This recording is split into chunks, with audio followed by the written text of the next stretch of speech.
Ya, a ver, el título es Estado gaseoso. A ver, Salma, ¿podrías leer nuevamente, por favor?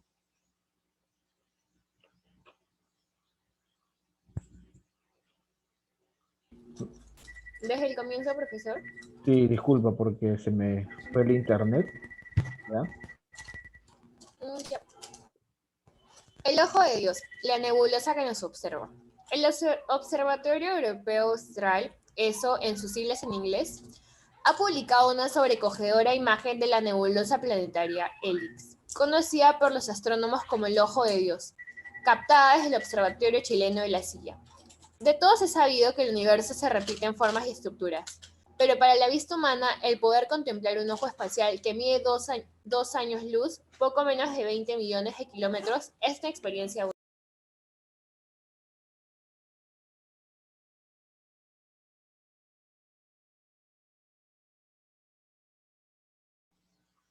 Bien, gracias, Salma. Bien, esta parte de aquí, a ver, otro voluntario que quisiera complementar con la lectura de lo que su compañera empezó.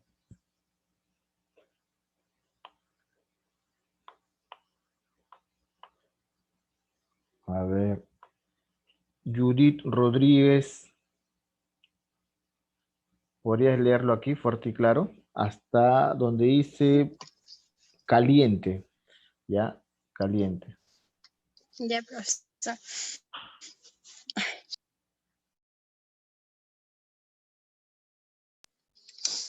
En 1824, el astrónomo alemán lo descubrió y desde entonces ha suscitado muchos interés. El telescopio espacial Hubble y el Very Large Telescope del ESO ya captaron imágenes de ella en el pasado, pero la última y detallada imagen de Helix, que se encuentra en la constelación de Acuario a 700 años de la luz de la Tierra, la ha captado de Wide Field Imager de Observatorio La Silla, Chile. En una nota de prensa, el ESO explica que Helix o NGC 7293, como la conocen los científicos, constituye uno de los ejemplos más espectaculares de nebulosa planetaria. A pesar de su nombre, las nebulosas planetarias poco tienen que ver con los planetas, ya que son un objeto gaseoso constituido por el resplandor final de las estrellas de masa baja o intermedia. Antes de convertirse en enanas blancas, que es el estado final de la evolución de una estrella, en el futuro el Sol también pasará por el estado de nebulosa planetaria y termina siendo una enana blanca. En las nebulosas planetarias, las ráfagas de gas se desprenden de la superficie de la estrella, a menudo describiendo intricadas y bellas formas, y brillan por la intensa radiación ultravioleta de la estrella pálida, pero muy caliente. Bien, a ver, otro voluntario o voluntaria que ayude a complementar. A ver, aquí Luisa Quispe, donde dice la composición de la nebulosa hasta, a ver, donde dice vidrio. Ya, por favor, a ver, Luisa. La composición de la nebulosa. Los científicos explican que probablemente Helix está compuesta por al menos dos discos separados y tiene anillos externos y filamento. El disco interno más brillante de la nebulosa planetaria se expande a una velocidad de 100.000 kilómetros por hora y ha tardado unos 12.000 años en formarse. A pesar de que se estudia desde hace años, su estructura es compleja e inesperada. Alrededor del interior del anillo se observan pequeñas manchas, conocidas como nudos de cometa. Estas manchas tienen unas colas débiles, luminosidad que se extienden desde la estrella central y que parecen gotitas de líquido que resbalan por un vidrio.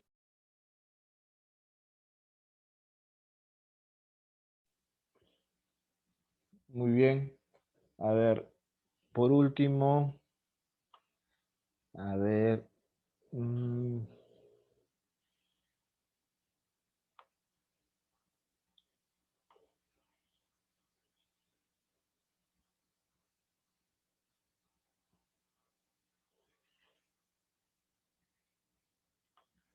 A ver, Pumarumi, la parte de, bueno, sería, aunque hasta la parte final, ¿no? Fácilmente. A ver, por favor, fuerte y claro.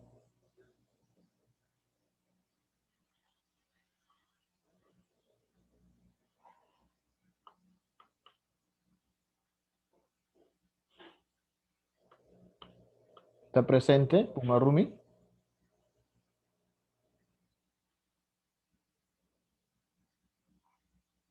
A ver, otro estudiante voluntario.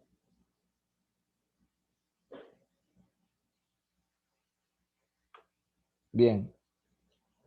A ver, campeón. Ah, Salma. A ver, Salma.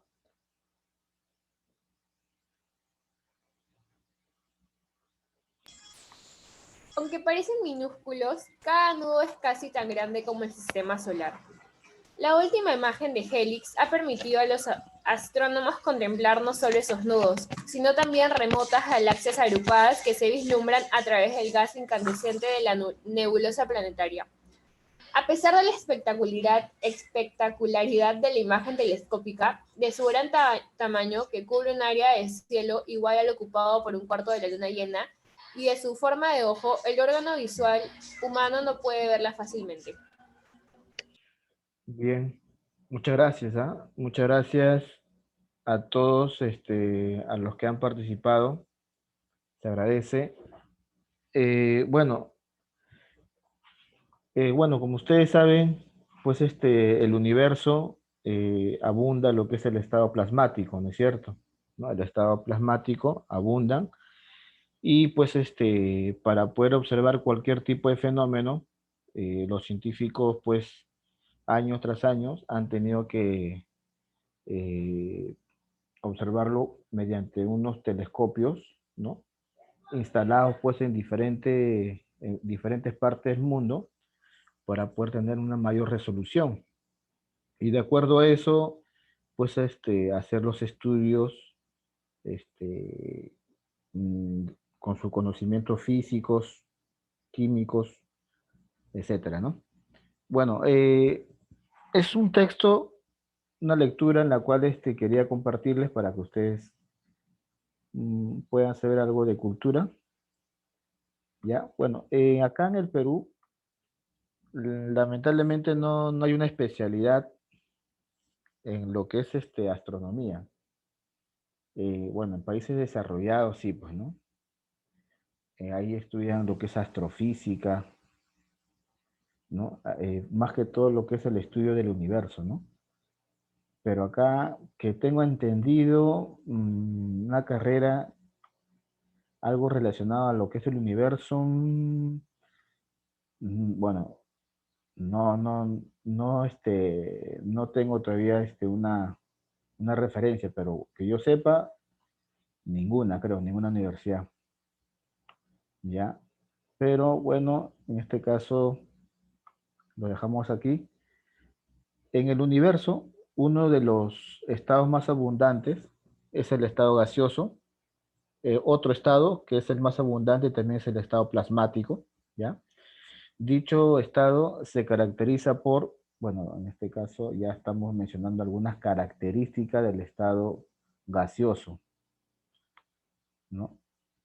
No tiene forma ni volumen definido, es decir, las moléculas de los gases se adaptan al lugar donde está presente. Si el recipiente tiene la forma de un cilindro, se adapta a ese recipiente. Si el recipiente tiene la forma de repente otra forma esférica, también se adapta. Su volumen, bueno, no es definido porque se puede comprimir, como también se puede expandir mediante una fuerza externa, agente externo. Acá tenemos otra característica, son fluidos comprensibles. Un ejemplo sobre esto, cuando ustedes de repente inflan un globo y de alguna otra manera pues tratan de reducirlo, de estirarlo. Entonces, esas son características de las sustancias en estado gaseoso, ¿no? Por ejemplo, el aire, ¿no? El aire se encuentra en ese estado.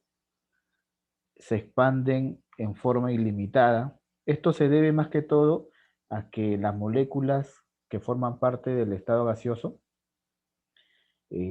predomina la fuerza de repulsión sobre la fuerza de atracción. Entonces, por esa razón es que las moléculas ocupan todo el lugar del recipiente que lo contiene. Tratan de salirse, de expandirse, porque la fuerza de repulsión es muchísimo mayor que la fuerza de atracción. Bueno, acá sus moléculas se mueven en todas las direcciones, al azar, tiene un movimiento caótico, tiene alta entropía, desorden molecular, ¿no? Cuando hablamos de entropía, hablamos de desorden molecular, alta entropía. Se comprimen hasta cambiar de estado, ¿no? Bueno, como les había mencionado hace un momento, el estado gaseoso tiene estas características de ser comprensibles, como también puede ser expansibles, ¿no? ¿Ya? Pero en este caso, nosotros vamos a estudiar lo que es gas ideal, gas hipotético. Vamos a partir del gas que no existe. Es un gas hipotético, es un gas que cumple la teoría cinética molecular de algunos científicos. Partimos de ahí y luego recién entendemos los gases reales. ¿De acuerdo? ¿Ya? Entonces, es un gas que se considera masas puntuales, ¿ya? Es decir, que el volumen por molécula es cero, despreciable, y que el choque entre moléculas y con las paredes del recipiente son elásticos, es decir, sin desprendimiento de energía. Este es el concepto de un gas ideal, todo esto parte de acá. ¿De acuerdo?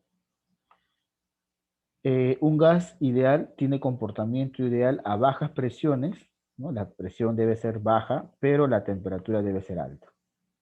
Cosa que no ocurre con un gas real, pues, ¿no? Un gas real, pues, las presiones no son bajas, son altas. ¿De acuerdo? Bien. Ahora, para poder comprender el comportamiento de estos gases ideales, tenemos que saber las variables que determinan el comportamiento de dicho gas. Entonces, hay tres variables que nosotros debemos de conocer su concepto. Existen tres variables, ¿ya? Una de ellas se llama presión, ¿ya? Una de ellas se llama presión, la otra se llama volumen y la otra se llama temperatura. Esas tres variables, ¿no?, de estado son parámetros termodinámicos que nos van a permitir a nosotros conocer su comportamiento del gas. Entonces, todo gira en función, como les repito, a las tres variables que le acabo de mencionar: presión, volumen y temperatura. Ahora, ¿qué es una presión o qué es presión? Bueno, obviamente las moléculas, como se encuentran dentro del recipiente, debido a que su fuerza de repulsión es mucho mayor que la fuerza de atracción, y debido a su alto desorden molecular también, alta entropía, están que chocan constantemente con las paredes del recipiente, ¿no? Constantemente chocan con la pared del recipiente que lo contiene, y ahí produce lo que es la presión del gas. Ahora, si nosotros queremos saber la presión absoluta, ¿no? Acá definimos, es la presión que ejercen las moléculas de un gas sobre las paredes del recipiente que lo contiene. Bueno, tal como les he explicado hace un momento, ¿no? Matemáticamente la presión se determina así, fuerza sobre área.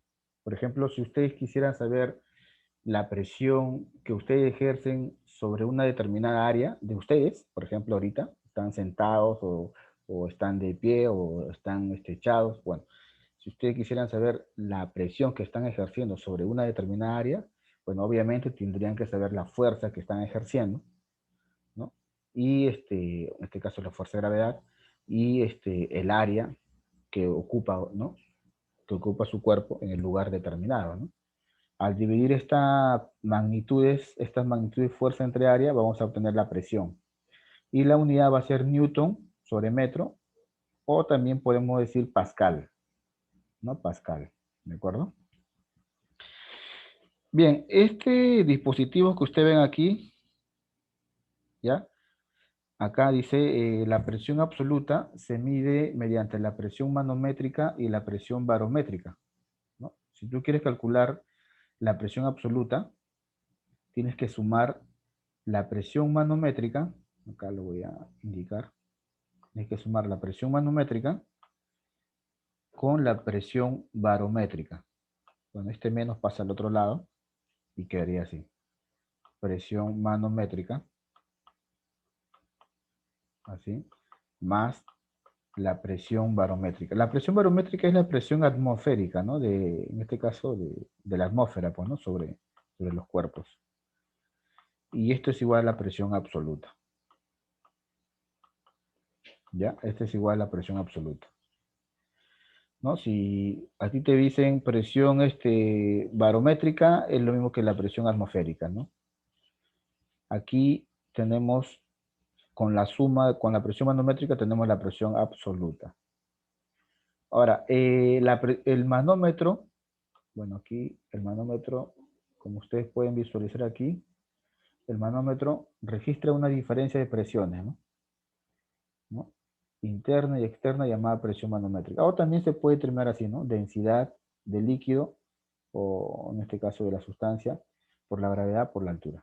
Bueno, esto suele darse como datos, como dato, en algunos casos, pero a nivel uni tienes que hallarlo, ¿no? La presión manométrica, ¿ya? En cambio, la presión barométrica ya ha sido determinada por un científico, Torricelli se llama Torricelli, acá está. Este científico llamado Torricelli fue el que determinó la presión atmosférica. Hola, dime, Salma, ¿alguna consulta?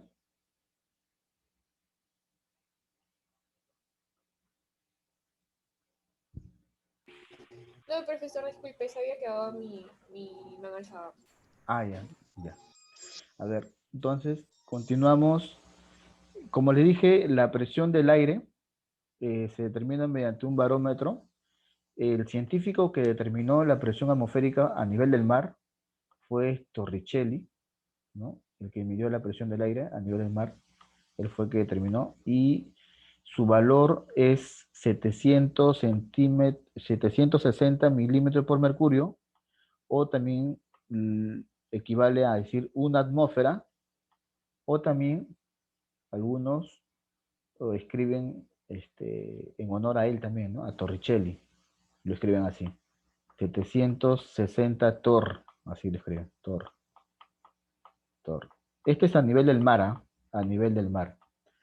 ¿Ya? Este valor, 700 milímetros de mercurio o 760 Torricelli, o también una atmósfera, fue calculado por este científico, ¿no? Torricelli, pero a nivel del mar. Obviamente, a mayor altura, la presión va a ser distinta, pues, ¿no?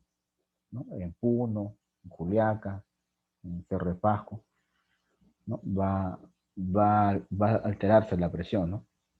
Este es a nivel del mar, ¿ya? Bien, luego acá tenemos otra variable de estado que también es muy importante que ustedes sepan qué es temperatura absoluta, ¿no? Porque como les repito, son tres variables de estado que determinan el comportamiento de los gases: presión, temperatura y volumen. Si tú conoces muy bien el concepto, conoces su respectiva unidad, sus equivalencias, no vas a tener ningún problema en desarrollar los problemas, en poder reconocer dichas variables. ¿De acuerdo? Entonces, aquí, por ejemplo, tenemos la temperatura, ¿no? La temperatura es la intensidad de calor de un cuerpo o sustancia debido a su movimiento molecular. En este caso, vamos a medirlo en Kelvin.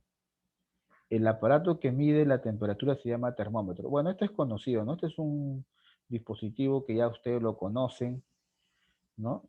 Desde muy niño, ¿no? En la cual te mide, pues, la temperatura en grados Celsius, ¿no? En grados Celsius te mide la temperatura corporal de una persona no enferma es 37 grados Celsius, pero si una persona está enferma, puede llegar a 38, 39, y si ya está grave, pues 40 es ya demasiado, ¿no? Entonces ahí tienes que tratar de que baje la temperatura, que llegue a tu temperatura corporal, que es 37 grados Celsius.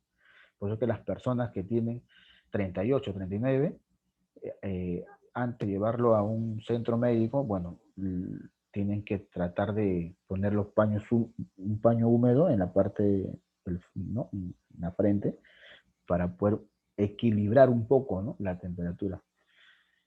Bueno, como les digo, este es un instrumento que ya ustedes lo conocen. La unidad es grados Celsius, pero nosotros vamos a trabajar en grados, en la temperatura absoluta, que se mide en Kelvin. Entonces, para ello, acá tenemos una escala de conversión. Esto es muy recurrente en los exámenes de admisión, demasiado recurrente esto de aquí.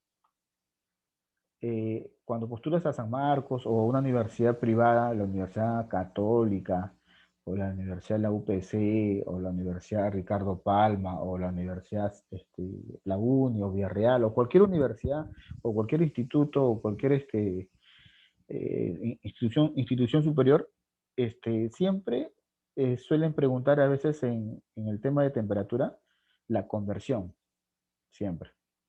Te dan la temperatura en grados Celsius, por ejemplo, 20 grados Celsius, y te piden convertir la temperatura en grados Kelvin, ¿no? En temperatura absoluta, grados Kelvin.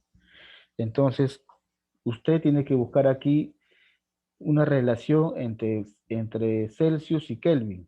Entonces, aquí está la relación, la primera y la última. Comparando la primera con con la tercera, si usted compara la primera con la tercera, se va a dar cuenta que el numerador se va a eliminar, ¿no? El denominador se va a simplificar, el denominador, ¿no? El denominador. Acá fíjate, mira. 5 y 5 se simplifica y quedaría así. Por eso que cada vez que tú tengas la temperatura en grados Celsius y tú quieres convertirlo en grados Kelvin, simplemente le agregas 273 nada más. ¿Por qué, profe? Porque aquí, mira, si te das cuenta, ese menos pasa al otro lado a sumar y serían grados Celsius más 273 y ya lo convertiste a la temperatura absoluta, grados Kelvin. Por eso que siempre cuando la temperatura está en grados Celsius, para convertirlo a temperatura absoluta, Kelvin, le agrega solamente a este valor 273. Bueno, su valor exacto es 273.15, pero por fines prácticos lo trabajan con número entero. Entonces aquí solamente le agregas 273. Entonces, ¿cuánto vale 20 más 273? Sería 293. Este valor es lo mismo o es equivalente al valor de acá, solo que están en diferentes unidades. ¿De acuerdo? Esto es lo más recurrente, ¿no? A veces piden grados Celsius, piden Kelvin, a veces piden en grados Fahrenheit o Rankine. Bueno, tendrías que recordar esto, ¿no? ¿Ya? La conversión. Pero en este caso, como estamos en estado gaseoso, recuerda que estamos en estado gaseoso, la temperatura va a ser absoluta. Sí o sí tiene que ser en Kelvin. Sí o sí, ¿ya? Sí o sí. Si no lo está, tienes que convertirlo usando este cuadro que está aquí. ¿De acuerdo? Bien, continuamos acá. Y por último, esta es otra variable de estado, ¿no? Es un parámetro termodinámico que determina el comportamiento de los gases, que es el volumen, ¿no?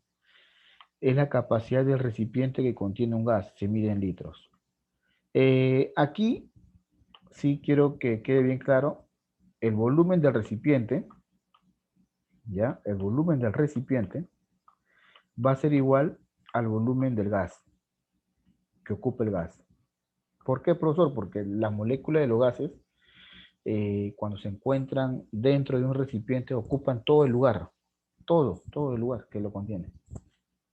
¿De acuerdo? Entonces, vamos a, si tú conoces el volumen del recipiente, entonces dices que esto es igual al volumen del gas, de las moléculas del gas, ¿no? ¿Ya? Bien, cambio de estado para un gas. Bueno, en este caso ya acá vienen lo que son las leyes, ¿no? Leyes. Ya aquí vienen lo que son leyes. Acá tenemos a tres científicos que nos dan a conocer sus leyes, ¿no? Que cumple según la teoría cinética molecular de los gases ideales. Uno de ellos es este famoso científico llamado Boyle, ¿ya? Acá tenemos su postulado, ¿no? Acá tenemos su postulado de Boyle, en qué consiste. Ejemplos, ¿no? No están complicados. Aquí, esta ley fue formulada por el químico irlandés Robert Boyle.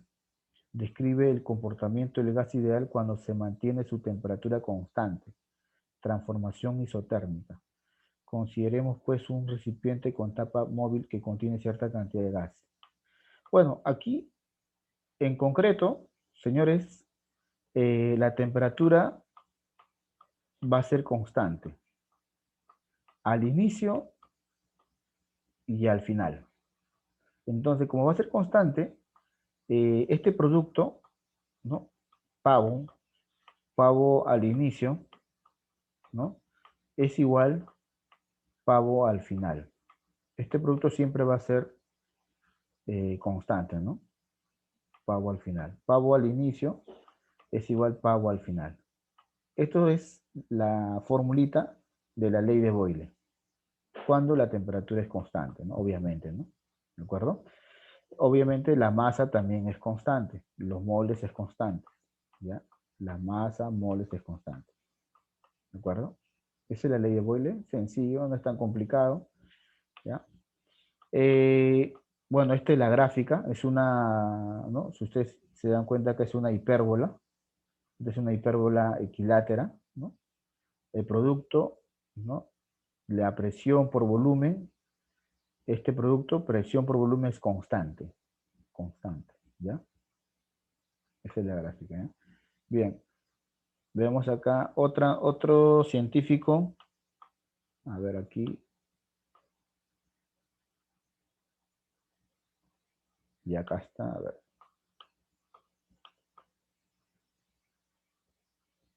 A ver, acá se olvidaron, acá está, Charlis, ahí está. Charlis, la ley de Charlis es un proceso isobárico, ¿ya? No se olviden, ¿ya?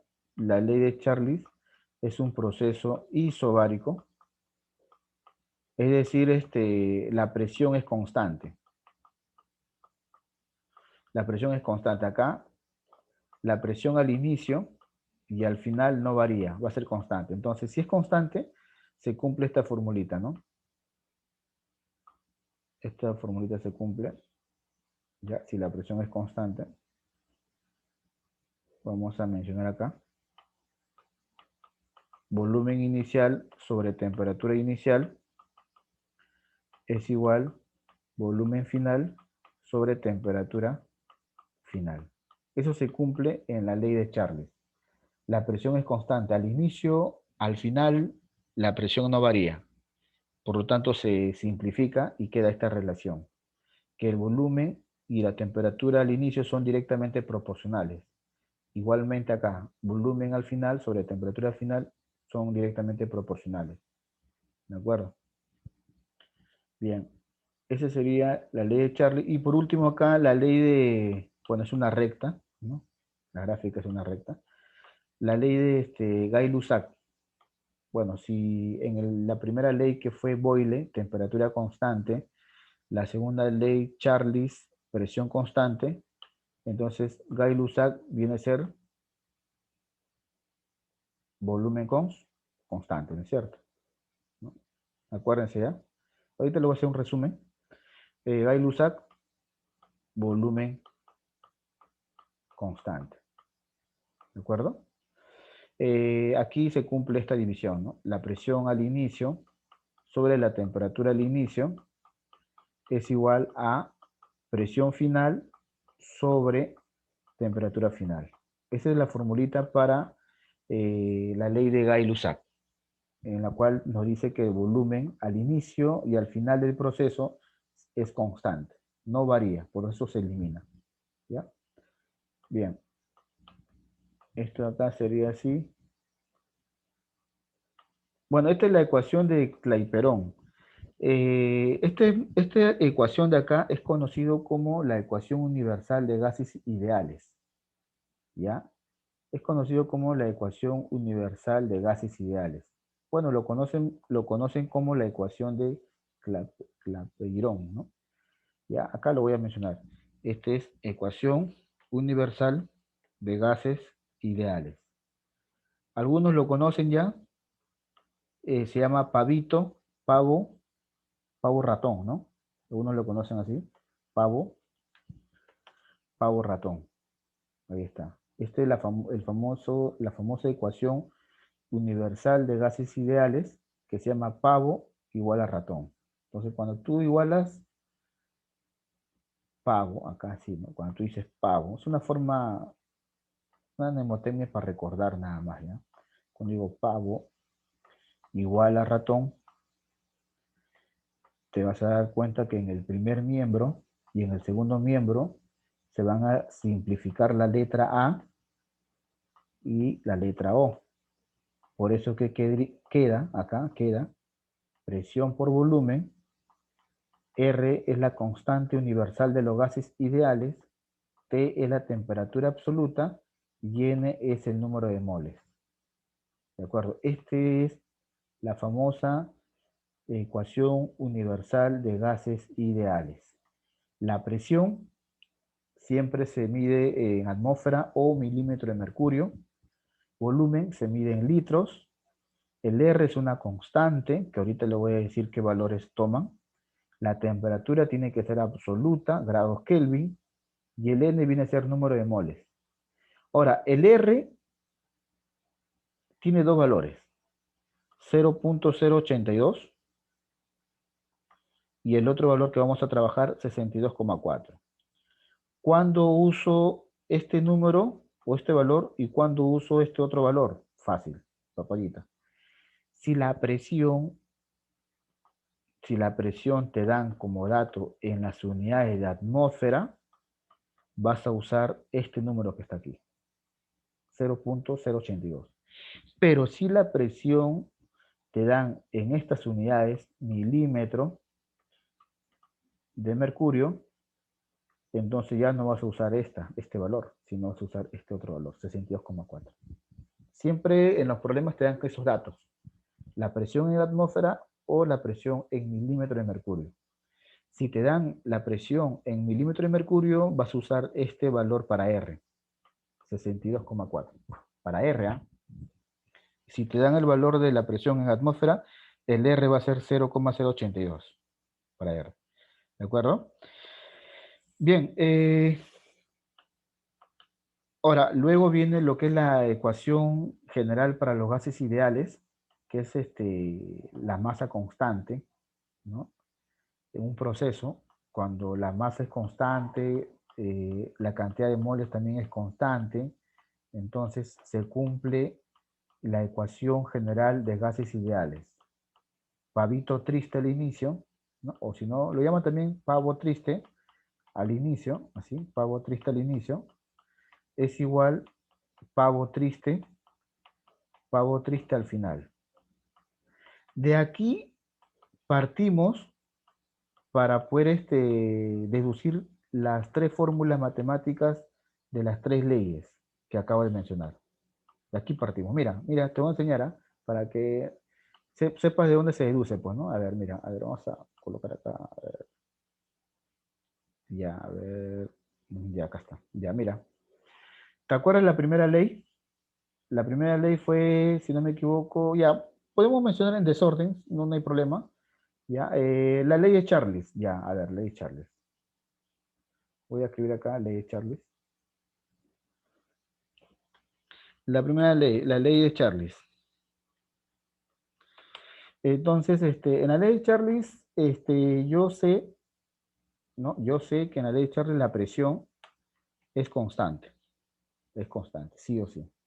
Entonces, si la presión es constante, ¿no? Si tú sabes que la presión es constante y vas a usar esta ecuación general de gases ideales, entonces simplemente vas a decir, ¿no? Ah, profe, la presión es constante allá. La presión al inicio y la presión al final son iguales, pues, ¿no? Claro, porque es constante. Entonces, ¿qué significa eso? Que se van a simplificar. Claro, se van a simplificar, porque aquí dice que P es constante. Entonces acá simplemente lo que vas a decir acá es, ¿no? Acá, a ver, le voy a echarles. Acá se elimina la presión, ¿no? La presión inicial con la presión final eliminas y te va a quedar simplemente una relación que es volumen y temperatura.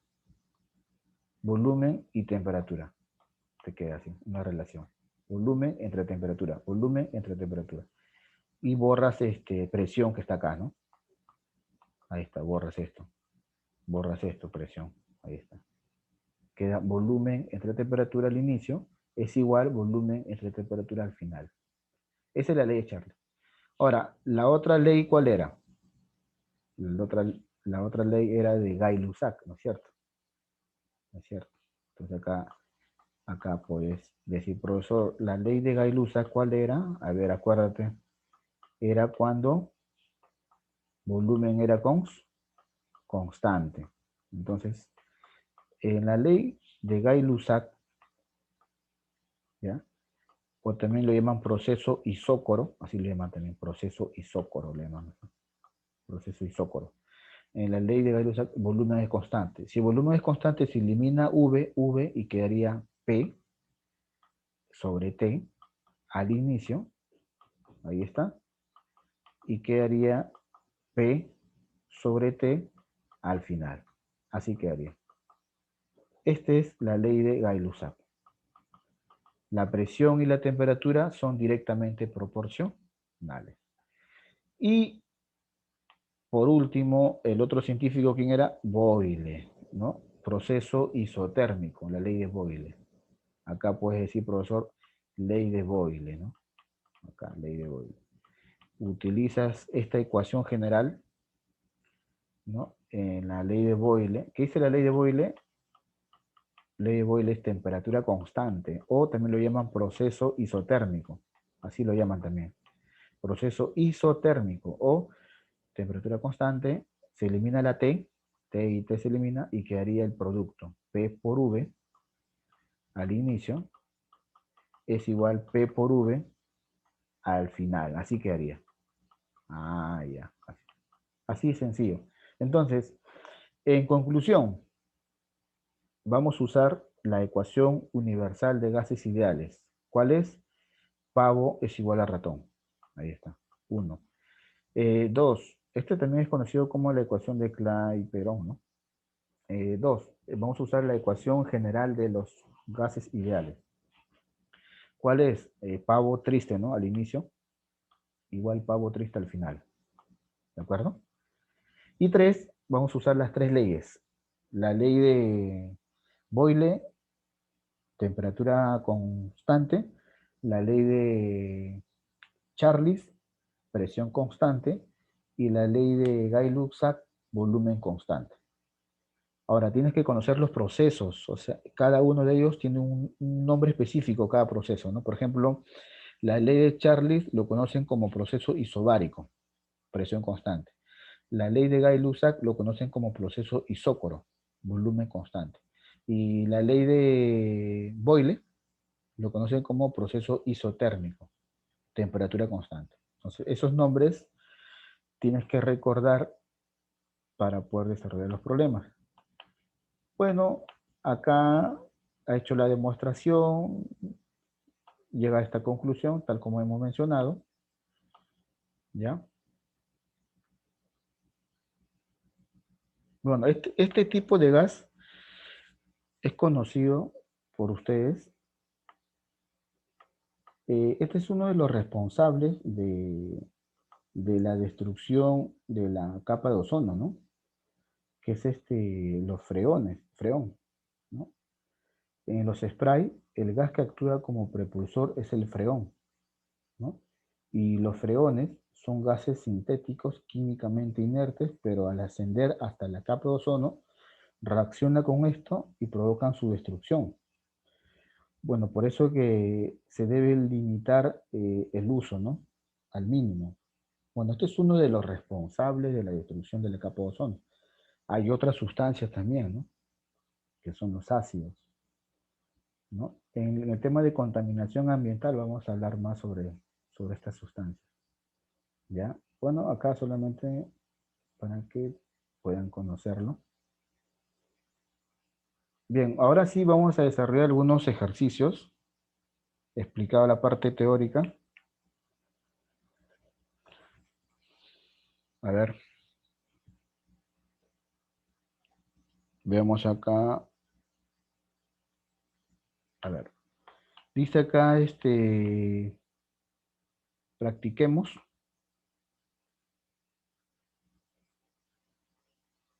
Sí, a ver, a ver. Ya, aquí. Practiquemos. A ver, ¿qué dicen ustedes? La primera proposición es verdadero o es falso.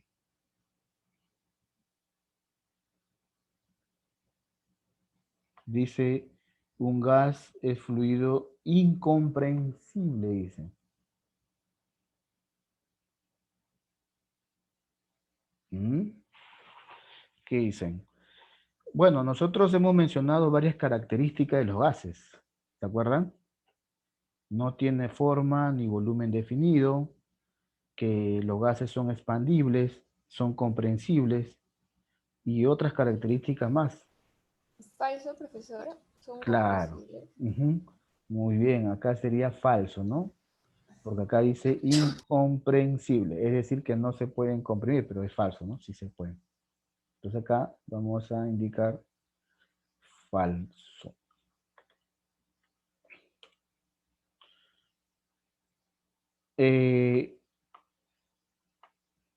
Bien, en la segunda dice, un gas real tiene comportamiento ideal si no posee masa por molécula. Bueno, ahí sí, cuando ustedes van a decir un gas ideal, el tamaño de las moléculas es casi despreciable. Y si son casi despreciables, entonces la masa también. Son masas puntuales. Entonces, aquí dice, un gas real tiene comportamiento ideal si no posee masa por molécula. Ah, bueno, acá dice no posee, pero bueno, en realidad, para que tenga, a ver, para que tenga comportamiento ideal, señores, para que un gas real tenga comportamiento ideal, la masa tiene que ser puntual, despreciable. Pero acá dice no posee. Si no posee masa por molécula, claro. Claro, no posee masa por molécula. Eso sí es verdad, ¿no? El gas real se va a comportar como ideal si no posee masa por molécula, ¿ya? Es decir, el volumen de la molécula va a ser despreciable, ¿no? Ese sí es verdadero.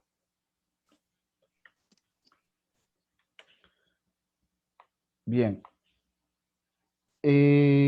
La 2 dice completa la presión, la temperatura. Falta uno ahí. Son 3 variables de estado. ¿Se acuerdan las 3 variables que hemos mencionado? Son parámetros termodinámicos que determinan el comportamiento de los gases. Presión es uno de ellos que hemos hablado. Otro. Temperatura. Correcto. Otro. Ivo. Volumen. ¿No es cierto? Entonces acá, no se olviden, por favor, esta parte son 3 variables de estado, ¿ya? O también lo llaman condiciones de estado, ¿ya? La presión, temperatura y el volumen son condiciones de estado o también se le llama variable de estado, ¿no? Son parámetros termodinámicos que determinan el comportamiento de los gases ideales. Son condiciones de estado para un gas ideal, claro, muy bien, para un gas ideal, ¿ya? Correcto. Bien. En la 3 nos pide relacionar el barómetro. Como les dije, el barómetro mide la presión del aire, ¿no? ¿Cuál sería? La B. La B, correcto. Muy bien. Entonces, el barómetro mide la presión del aire, que es la presión atmosférica. ¿Listo? En caso del manómetro, manómetro sería una presión relativa. ¿Ya? Presión relativa. Cuando hablamos de presión absoluta, hablamos de la suma de ambos. Presión barométrica más presión manométrica, cuando decimos presión absoluta. Pero si nos hablamos solamente presión manométrica o manómetro, es la presión relativa nada más, ¿ya? Por si acaso. Bien. Hasta ahí está correcto. En la número 4 dice el enunciado. En un proceso isotérmico, muy buena observación acá, miren. Jóvenes, como yo les dije, ¿no? Existen 3 leyes. Ley de Boyle, ley de Gay-Lussac, ley de Charles. Esas 3 leyes son para gases ideales. Cumplen la teoría cinética molecular de los gases.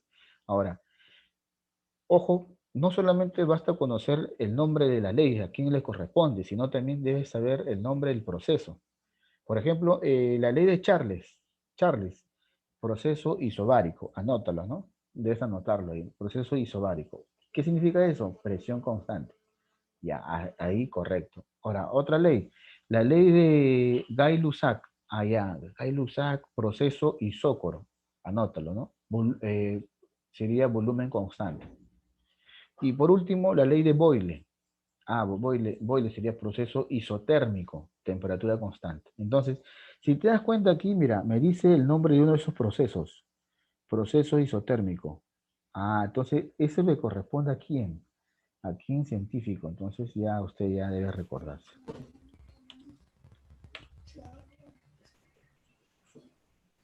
¿A Jules? Boyle, ¿no? Ley de, si no me equivoco, Boyle, ¿no es cierto? La ley de Boyle viene a ser la temperatura constante. Charles, presión constante, y Gay-Lussac, volumen constante, ¿no? Claro. Aquí son 3 leyes, son 3 nombres nada más, ¿ya? Joule es otro científico, ¿ya? Boyle es uno de ellos, Charles y Gay-Lussac. Son los 3. Esos son los 3 que han enunciado 3 leyes para los gases ideales, ¿ya? En este caso, Joule es otro, no, en este caso, no entra a tallar acá, ¿ya? Esos son los 3 leyes para los gases ideales. Isotérmico sería Boyle, ahí está. Dice, bueno, también debes saber, pues, cuál es la fórmula que cumple, ¿no? En la ley de Boyle, si es isotérmico. Ah, fácil, profe. Acuérdate del pavo triste nada más. Tú solamente acuérdate del pavo triste y repítelo. Pavo triste. Y acá repite, pavo triste, así repite. Y luego colocas la I. I significa inicio. Así. Inicio y acá colocas F. F significa final. Ahora, luego, vas a decir, temperatura constante. Ah, ya, elimina la T. Ah, ya, ¿qué te queda? Presión por volumen al inicio igual presión por volumen al final. Y esta multiplicación ustedes deben de recordarse en el curso de aritmética. ¿Se acuerdan cuando dos magnitudes se multiplicaban y era igual a una constante?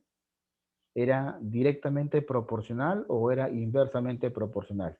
Seguro deben de recordar eso, ¿no? ¿Se acuerdan cuando dos magnitudes se multiplicaban y esto era igual a una constante? Son inversamente proporcionales. ¿Qué significa eso? Al aumentar la presión, disminuye el volumen, correcto. O viceversa, al aumentar el volumen, disminuye la presión. ¿Ya? No se olviden, esto es algo básico que ustedes ya saben del curso de aritmética. Hay un tema que le llaman magnitudes, si no me equivoco, magnitudes proporcionales, y ahí trabajan con dos tipos de magnitudes, inversa y directa. Este es en magnitudes inversa. Uno aumenta, el otro disminuye, o viceversa. Uno aumenta, el otro disminuye. ¿De acuerdo? Entonces acá dice, al aumentar la presión de un gas ideal, disminuye su volumen. Eso es verdadero. Ahí está. Al aumentar la presión de un gas ideal, disminuye su volumen. Correcto. ¿Corresponde a quién? A la ley de... Bueno, solamente me dice que diga a qué ley corresponde. ¿Cómo se llama esta ley? Acá está, ley de Boyle. Bueno, solamente lo voy a volver a copiar. Corresponde a la ley de Boyle. Nada más. Bueno, bien, continuamos acá. Dice, de acuerdo al gráfico mostrado que contiene mercurio, determina la presión en el fondo si la altura es 38 centímetros. Expresa su respuesta en atmósfera. Bueno, ¿se acuerdan que le dije? Cuando este recipiente, por ejemplo, tenemos acá un recipiente en la cual la parte superior está abierto. Y si la parte superior está abierto, la presión atmosférica actúa sobre ella, ¿no? Acá está actuando la presión del aire. Está abierto, ¿no? La presión atmosférica. Y esta presión atmosférica fue calculado por ¿quién? ¿Cómo se llama el científico? Torricelli, ¿no? Y a la presión, bueno, al nivel del mar, ¿cuánto le salió? La presión atmosférica le salió una atmósfera, o también lo puedes convertir a 760 milímetros de mercurio, ¿no es cierto? Esta es la presión barométrica, ¿se acuerdan? ¿No? La presión barométrica, ¿no? La presión atmosférica.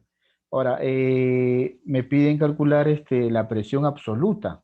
Ah, ya. En este punto de acá, en el fondo, está actuando la presión del aire y está actuando también la presión manométrica. Ahora, la presión manométrica, tú sabes que acá, ¿no? La presión absoluta, tú sabes que la presión absoluta se calcula sumando la presión barométrica, que es la atmosférica, más la presión manométrica. Ahora, la presión manométrica ya lo sabes. Perdón, la atmosférica vale 760 milímetros de mercurio, ¿no? A nivel del mar. Pero la presión manométrica no lo sabes. Pero hay una fórmula, ¿no? ¿Te acuerdan de la fórmula? Esta fórmula de acá. Densidad, gravedad por altura. ¿No es cierto? ¿No? Tienes la altura, tienes la gravedad y la densidad. Bueno, tendrías que conocer la densidad del mercurio. Tienes esos datos, ¿no? Y multiplicas acá, ¿no? Y vas a obtener la presión manométrica. ¿Cuánto saldría? ¿Cuánto saldría? Fíjate acá, mira, este es parecido a lo que está acá. Te vas a dar cuenta. Vamos a retroceder acá para que veas. Aquí está. Mira, fíjate, aquí está. A nivel del mar, la altura registrada es 76 centímetros, entonces la presión atmosférica sería 76 centímetros de mercurio, o su equivalente a 760 milímetros de mercurio, que equivale a una atmósfera o 10,33 milímetros de agua. ¿No es cierto? Eso sería la presión atmosférica que le hemos determinado. Ahora, la presión, el otro que sería manométrica, acá está. Fíjate acá está. El manómetro, ¿no? Acá está, presión manométrica. Es densidad, gravedad por altura, ¿no? La densidad de la sustancia, gravedad, que vale 9,81, y la altura, ¿no? La altura en la cual se encuentra, pues, ¿no? Esa sería la presión manométrica. ¿De acuerdo? Bien, entonces, en este caso, tendríamos que conocer en el problema, a ver, vamos a, acá está. Acá está. Mira, fíjense aquí. Bueno, acá yo observo que el recipiente está abierto en la parte superior, entonces está ejerciendo una presión atmosférica. La presión atmosférica acá valdría una atmósfera, ahí no hay duda, que equivale a 760 milímetros de mercurio. ¿De acuerdo? Ahora, si nosotros consideramos así, ¿no? Ahora, si de repente, aquí en el problema nos dicen que está en el vacío, ahí sí, ya no lo consideramos, pues, ¿no? En este caso, la presión atmosférica, solamente consideramos 38 centímetros, que sería así, 38 centímetros de esta sustancia, ¿no? Esta sustancia es mercurio, ya, centímetros de mercurio, así. En este caso, centímetros de mercurio sería, creo que vale un centímetro, vale 10 milímetros, que sería 380, ¿no? Milímetros de mercurio, así, algo así. Así. Eso siempre, si fuese en el vacío. Bueno, acá parece que fuese así en el vacío. ¿Por qué? Porque no te dan la densidad del mercurio. No te dan la densidad del mercurio. Si fuese en el vacío, obviamente esta sería la respuesta, ¿no? ¿No? Ausencia de aire, pues, ¿no? ¿De acuerdo? Si es ausencia de aire solamente sería 38 centímetros de mercurio, así, tal como está, y lo conviertes en milímetros, y esa sería la respuesta en el vacío. Pero, ¿qué pasaría si, bueno, si esto fuese, bueno, obviamente si se considera el aire, ahí sí ya cambian las cosas, ¿no? Ahí sí vas a tener que hacer esto, pues, ¿no? 760 milímetros de mercurio, así, y le tienes que sumar esta presión manométrica, ¿no? La presión manométrica que sería en este caso 380, ¿no? Milímetros de mercurio, así, algo así. Ya, pues, ¿no? Esta sería la suma. Esto sería cuando es en presencia de aire. Esta sería la respuesta en presencia, bueno, en este caso en el vacío. Vacío significa el aire, la presión del aire es cero, pues, ¿no? Vacío, ¿no? Acá, bueno, presencia de aire, obviamente, a nivel del mar, vale 760, y esta sería la presión manométrica, ¿no? ¿Ya? Bien.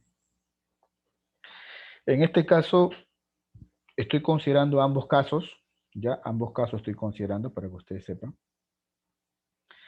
Bien, acá en el problema número 6, el problema 6 ya está más sencillo, no es tan complicado. Aplicas acá, mira, fíjate el proceso. Tienes volumen inicial, tienes temperatura inicial y tienes presión inicial. Y luego se traslada a un tanque cuyo volumen vale 8, temperatura vale 127, temperatura final, y te pide la presión que ejerce. Ah, ya. Entonces, aplicas lo que ya hemos aprendido, pavo, triste, al inicio, es igual pavo triste al final. Esta es la ecuación general de los gases ideales. Así. Pero acuérdate que la presión, ¿no? Acuérdate la presión en qué unidad debe estar. Si acá está en atmósfera, acá también debe estar en atmósfera. Si acá está en milímetro de mercurio, acá también debe estar en milímetro de mercurio, ¿ya? Acuérdate eso. Volumen en litros, acuérdate, litros. Temperatura debe estar en temperatura absoluta, ¿ya? Temperatura absoluta. A ver, vamos a reemplazar, ¿ya? Al inicio, ¿cuánto vale la presión? ¿Me vas a ayudar acá? Fíjate ahí, vale 1.2, ahí está. Por volumen, ¿cuánto vale el volumen al inicio? 2 litros, ahí está. Y la temperatura absoluta, hay un problema. En la temperatura absoluta dice que aquí está en grados Celsius, pero no puedo reemplazarlo acá a 27, ¿no? Tiene que estar en absoluta. Sería 273. Agrégale 273 siempre, ¿no? Si está en grados Celsius, siempre agrégale 273 y sería 300. Esto es igual a la presión final. ¿Cuánto es la presión final? Es lo que me piden. Volumen. ¿Cuánto es el volumen? Volumen es 8 al final. Y la temperatura final tiene que ser absoluta, pero acá está en grados Celsius. Súmale 273, sería 400, ¿no? Ahí está. Bien, bien, jóvenes. A ver, mentalmente ahí, pues, ¿no? ¿Cuánto sale? A ver, se elimina dos ceros acá. Acá, cuarta de 8, 2. Acá, mitad. ¿Está bien? Solamente quedaría 1.2 entre 3, que es 0.4. Ah, ya. Entonces la respuesta acá sería, la presión final sería igual a 0.4 atmósfera. Atmósfera sería. Ahí está. Esa es la respuesta. ¿Ya? Solamente he reemplazado nada más, ¿eh? No he hecho nada normal. Solamente he reemplazado, multiplicado. Eso es todo, ¿ya? Bien, para terminar aquí, terminamos con este ejercicio. En la número 7 dice, en un proceso isobárico, ¿no? En la número 7 dice, en un proceso isobárico, ya, a ver, recuerden ustedes, ¿cuándo decimos que es un proceso isobárico? A volumen, presión constante. Cuando es un proceso isobárico, la presión siempre va a ser constante. Entonces, vas a igualar volumen entre temperatura constante. A ver, reemplazamos, ¿ya? Reemplazamos acá, a ver, reemplazamos. Dice, en un proceso isobárico, al duplicar el volumen, la temperatura aumenta en 360. Hay la temperatura inicial en grados Celsius. Ah, ya. Bueno, el volumen se duplica. Ahí está. Dice que la temperatura aumenta en 360. Bueno, dice que acá la temperatura es T y dice que aumenta en 360. Bien, al ojo, ¿cuánto sale la temperatura? A ver qué dicen ustedes al ojo. Se cancela V. Quedaría T más 360, ¿no? Igual a 2 veces T. Bueno, la temperatura inicial, ¿cuánto saldría? 360 Kelvin. Pero te piden calcular en grados Celsius. ¿Cuánto sería 360 menos 273? Si no me equivoco, 27 grados Celsius. Bien, esta sería la respuesta del problema número 7. Ya, vuelvo a repetir. En un proceso isobárico la presión es constante. Se cumple esta igualdad, volumen entre temperatura constante, ahí está. Volumen inicial V, temperatura inicial T. Dice que al final el volumen se duplica, el doble de V, ahí está. Y la temperatura final aumenta en 360 K. Ahí está. Temperatura aumenta en 360 K. Se elimina V y multiplicamos en aspa. T más 360 es igual a 2T. El T pasa a restar y T sale 360 Kelvin. Temperatura inicial, pero te piden grados Celsius. Réstale 273, ¿no? Sería 27 grados Celsius. Bien, jóvenes.